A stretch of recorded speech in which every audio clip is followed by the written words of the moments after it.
Então hoje o nosso convidado da entrevista do Jornal Imediato é Luís Osório, um escritor, um jornalista, um homem de 7 ofícios que na área da comunicação tem feito um pouco de tudo. Deslocou-se aqui à região para apresentar na freguesia de Raimonda, no concelho de Passos de Ferreira, o seu último livro, Fecheiros Secretos. Luís, obrigada por estar aqui connosco, por ter aceito este nosso convite antes de mais. E se calhar começamos por aí, por este Fecheiros Secretos, histórias nunca contadas da política e da sociedade portuguesa. Como é que nasce a ideia de criar este livro? É um livro em que tentei devolver um pouco aquilo que o país me permitiu que acontecesse na nossa vida. Isso acontece muitas vezes, não é? A realidade tem muito mais imaginação do que qualquer ficção. E às vezes aquilo que nós achamos que é uma coisa linear na nossa vida transforma-se noutra coisa. Eu tive a oportunidade de ser ser muitos anos da minha vida, embora nunca tenha sido um jornalista puro, mas conheci praticamente toda a gente. Também estou velho, não é? Estou a ficar velho. E conhecendo toda a gente, tive a oportunidade de estar com essas pessoas que me contaram coisas, pequenos detalhes, que ajudam a compreender melhor a história. Porque nós, como na nossa vida, mas na vida dos países também, é a partir do pequeno detalhe que muitas vezes nós conseguimos compreender a grande floresta. E eu, ao observar, ao ver as coisas, as minhas notas, as entrevistas, percebi que talvez fosse interessante publicar um livro com as histórias que eu nunca tinha contado, que são pequenas histórias que ajudam a definir o país que somos. Portanto, basicamente é isso. Quão importante foi a sua costela jornalística para a recolha e dramatização dos episódios deste livro? Sim, a dramatização, há aqui dois momentos. O Fecheiros Secretos, o livro, e o livro é o resultado, é um livro de pequenos contos, de pequenas crónicas, e depois uma dramatização que é uma fase posterior em que resolvemos, eu e o Rui Coceiro, o meu editor, resolvemos apresentar este livro numa espécie de peça de teatro, não é? De espetáculo. E aí tive que dramatizar no sentido de oferecer uma lógica coletiva às histórias. E são dois momentos diferentes, mas que no fundo servem para fazer uma coisa que me parece muito interessante, que é transpor os livros para aquilo que é a vida das pessoas e para as histórias, para aquela tradição oral, o palco enquanto tradição oral, passagem de histórias, e isso tem corrido muitíssimo bem. E consegue-se fazer este livro por causa do trabalho desenvolvido enquanto jornalista? Não há dúvida. O ser jornalista, no fundo, e sabes bem isso, é saber ouvir, ter curiosidade, termos uma vontade e uma urgência de questionamento também, a começar por nós, mas, sobretudo, oferecer uma grande importância à resposta, à pergunta, para depois termos melhores respostas. Mas, essencialmente, o jornalismo é sempre um exercício de estímulo, de curiosidade, porque se nós não tivermos curiosidade, nunca conseguiremos que as pessoas consigam ouvir as nossas histórias e a nossa forma de olhar o mundo e de ver o mundo. Qual é a percentagem de ficção que existe na realidade dos episódios contados no Fecheiros Secretos? Zero. Repare, as histórias dos Fecheiros Secretos, o livro, são histórias que têm uma grande vantagem. Foram contadas, são 50 episódios, são 50 capítulos, desses 50 capítulos, 47 foram contados pelos próprios. E por isso tem essa virtualidade, não são testemunhos indiretos, foram as próprias pessoas, os próprios protagonistas que me ofereceram a possibilidade de contar essas pequenas histórias. No espetáculo, exatamente a mesma coisa. A única diferença é que, enquanto no livro cada episódio, cada capítulo, é uma história que tem uma organização, o livro está organizado, mas pode ser lido capítulo a capítulo, enquanto num espetáculo temos que alinhar o espetáculo de maneira a fazer sentido coletivamente, e aí as passagens são passagens que têm que ter a preocupação com aquilo que as pessoas estão a ver também, não apenas com aquilo que estão a ler, porque são dois momentos completamente diferentes. Diz que este livro é um livro que define um país de personagens. Fala de Mário Soares, de Álvaro Cunhal, José Saramago, Cisa Vieira, Amália Rodrigues e muitos outros. Todas estas histórias, qual foi para si a mais interessante e que não podia deixar de ser apresentada? Sabes, é muito difícil. É uma pergunta assim que me fazem muitas vezes, mas não querendo desiludir, mas é exatamente o sentido contrário. Mesmo as pequenas histórias que aparentemente não têm qualquer tipo de importância, depende da maneira como são contadas.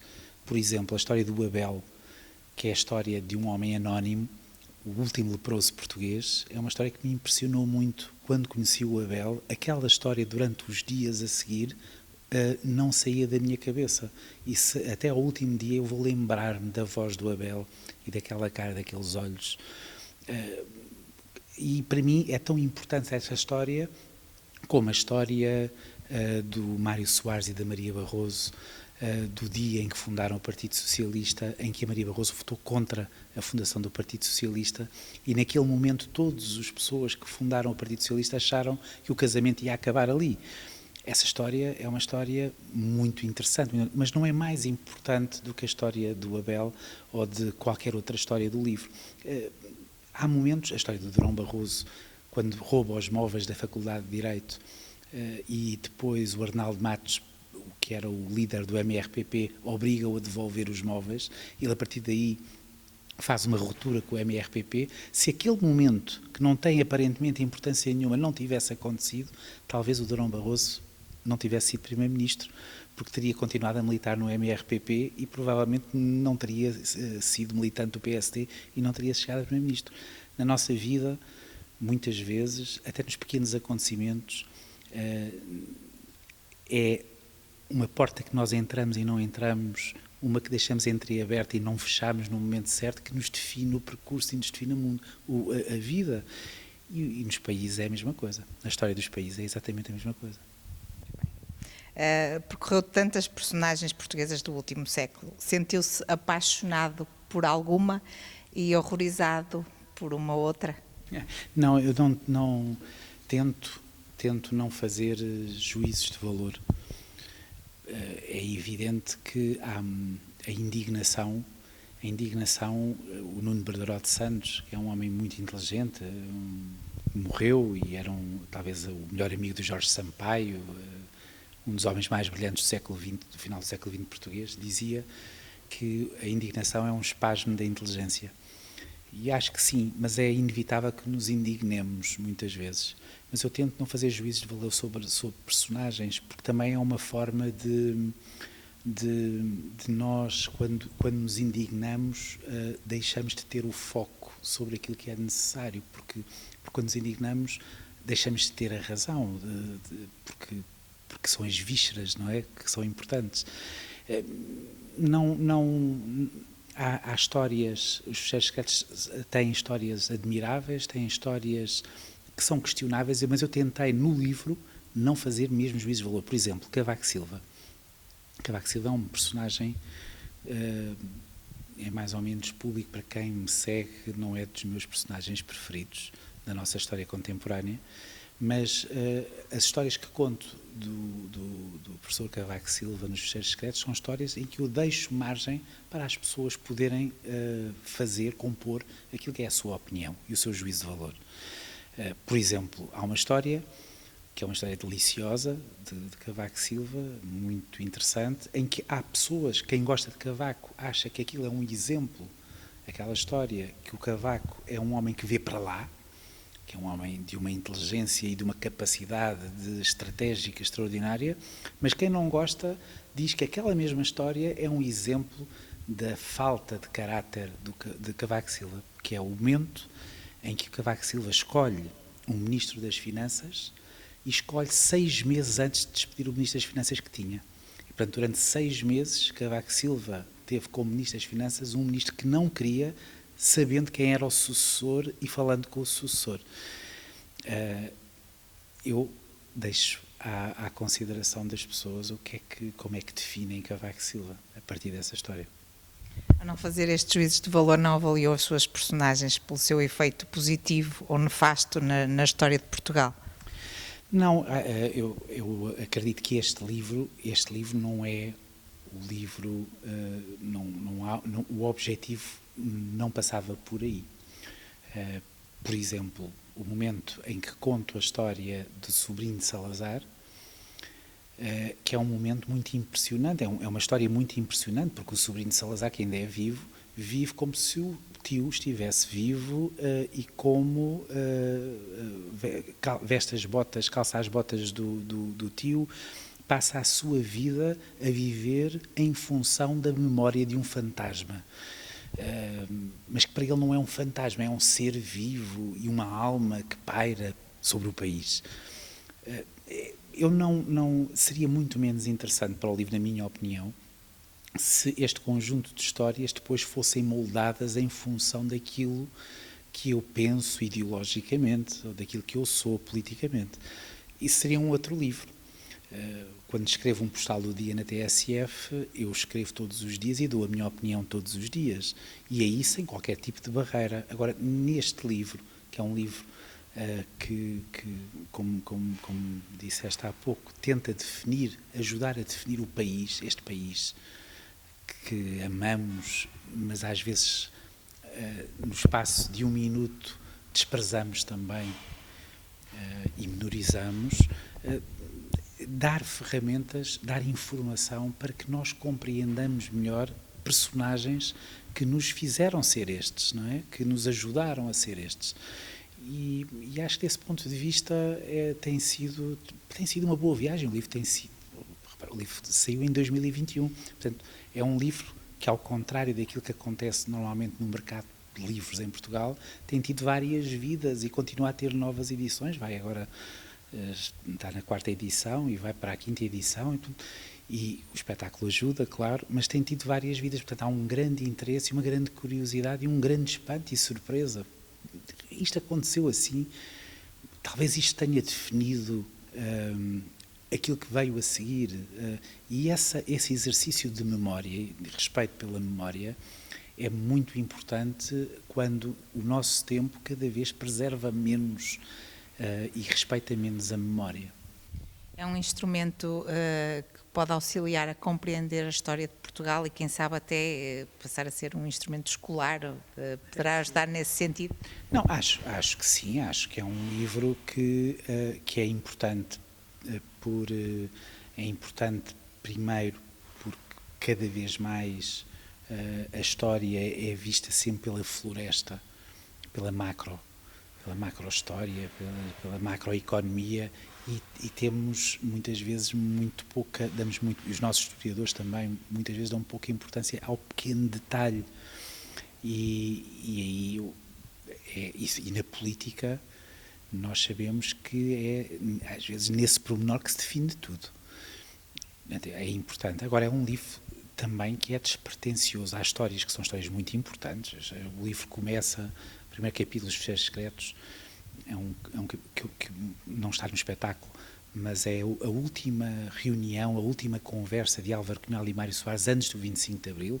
Nunca tinha, não havia nenhum texto sobre o assunto, e a última conversa acontece em Paris, uma reunião com as maiores figuras do Partido Comunista e do PS acabado de fundar. Então, é importante, tem momentos importantes do ponto de vista jornalístico, mas é um livro despretensioso. Quando faço as coisas, não faço a pensar no que é que vai acontecer, depois de eu morrer, ou o que é que vai acontecer, se vai ter muito sucesso ou se não vai ter muito sucesso. Agora, é cada vez mais importante fazermos as coisas o mais genuinamente possível, mas com a convicção que são importantes de alguma maneira. E acredito que sim.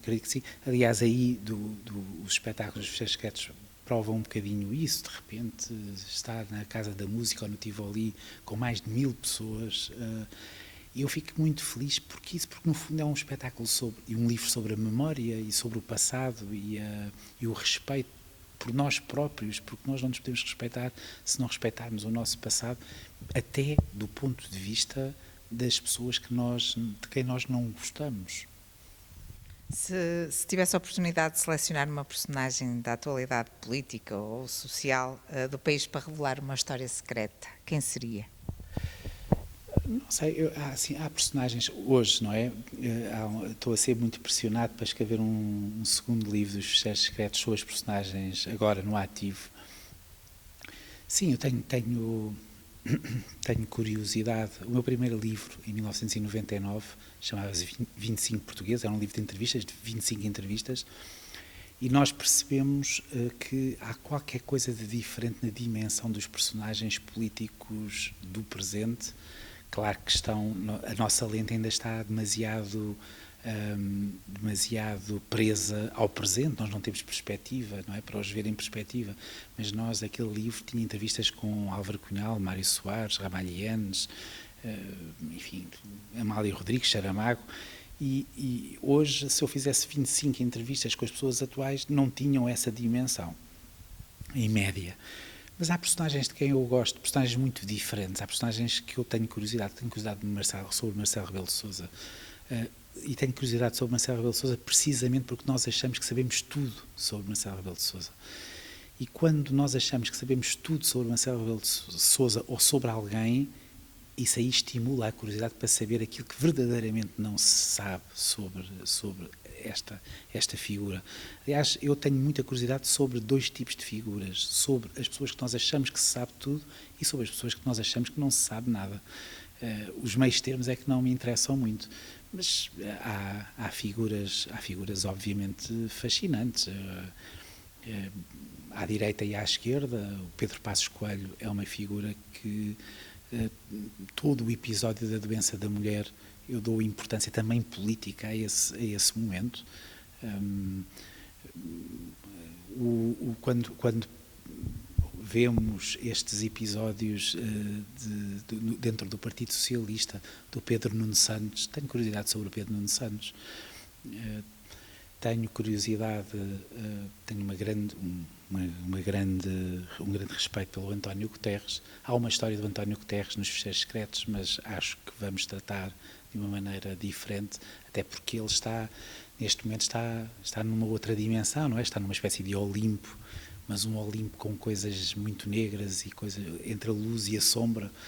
E portanto, há tanta coisa. Eu acho que isto, no fundo, é jornalismo. Se somos jornalistas, e voltando atrás, não sendo eu um jornalista puro, mas sou um jornalista, e na minha essência. E nós, sendo jornalistas na nossa essência, a vontade de saber mais está sempre muito presente. Voltando a isto do ser jornalista, foi por aqui que começou. Rever no jornalismo atual a preocupação com os princípios que praticou enquanto profissional, ou acha que o jornalismo hoje em dia está subvertido? Não, o jornalismo, eu sou um otimista, talvez seja a minha principal característica, mas o jornalismo, inegavelmente, eu comecei a ser jornalista há 30 anos, praticamente 30 anos, e o jornalismo mudou, não é o mesmo. Portanto, não há nenhuma dúvida de que os paradigmas que estão alicerçados da profissão se alteraram. Em alguns casos não são boas notícias, mas nem tudo são más notícias. Em primeiro lugar, há uma falta de criatividade e uma falta de capacidade de arriscar no jornalismo. Primeiro, porque não há um jornalismo independente. Não há um jornalismo independente na medida em que não há projetos jornalísticos que deem lucro. E não dando lucro dependem de fatores externos. Um jornalismo só arrisca e só se torna melhor quando os leitores, no caso da imprensa escrita, quando quem ouve, no caso da rádio, ou quem vê, no caso da televisão, consegue, sem mais nada, gerar receitas para rentabilizar os projetos. Quando isso não acontece, o jornalismo está dependente. E depois, estando dependente, não pode também investir em equipas. Portanto, os jornalistas são mal pagos, Dentro das redações deixou de existir memória, e tudo isso são coisas más. Deixo as pessoas com mais de 50 anos, eu tenho 51 anos, uma pessoa como eu, ou com a minha idade, já não tem lugar nas redações. São muito poucos os que têm, os que se mantêm. E tudo isso é mau. Depois, o jornalismo transformar-se num espetáculo. Porque tem que chegar ao público, porque desesperadamente precisa de receitas e não existe mercado para um jornalismo de referência e, portanto, precisa de cumprir as mesmas regras daquilo que é a sociedade mediática de espetáculo. Portanto, tudo isso é mau.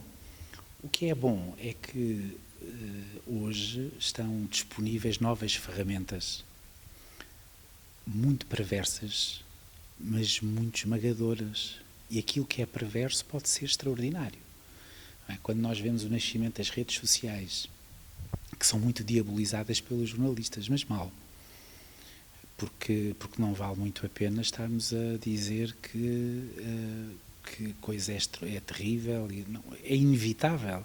E, portanto, aquilo que nós temos que fazer é aproveitar todos os novos instrumentos, a capacidade de podermos, um jornalista poder fazer uma entrevista, captar imagem e aquilo que era terrivelmente pesado e caro há 20 anos é muito barato e leve hoje. Isso é muito importante. Agora, é preciso nós termos pessoas que pensem o que é o jornalismo, que sejam criativos, porque no final das contas, quem tem talento faz coisas mais talentosas. Não há nada pior do que ter pessoas a mandar que não têm imaginação. E genericamente as pessoas, com exceções, mas as pessoas que mandam no jornalismo hoje não têm imaginação nenhuma. Isso não lhe permite ter qualidade e tempo para fazer um pouco aquilo que o Luís Osório fez e descobrir histórias fora da caixa capazes de conquistar o público. Sim, porque cada vez mais também as pessoas não arriscam porque não há espaço para o erro, para a falha. O experimentares implica um maior risco. O risco das pessoas gostarem ou não.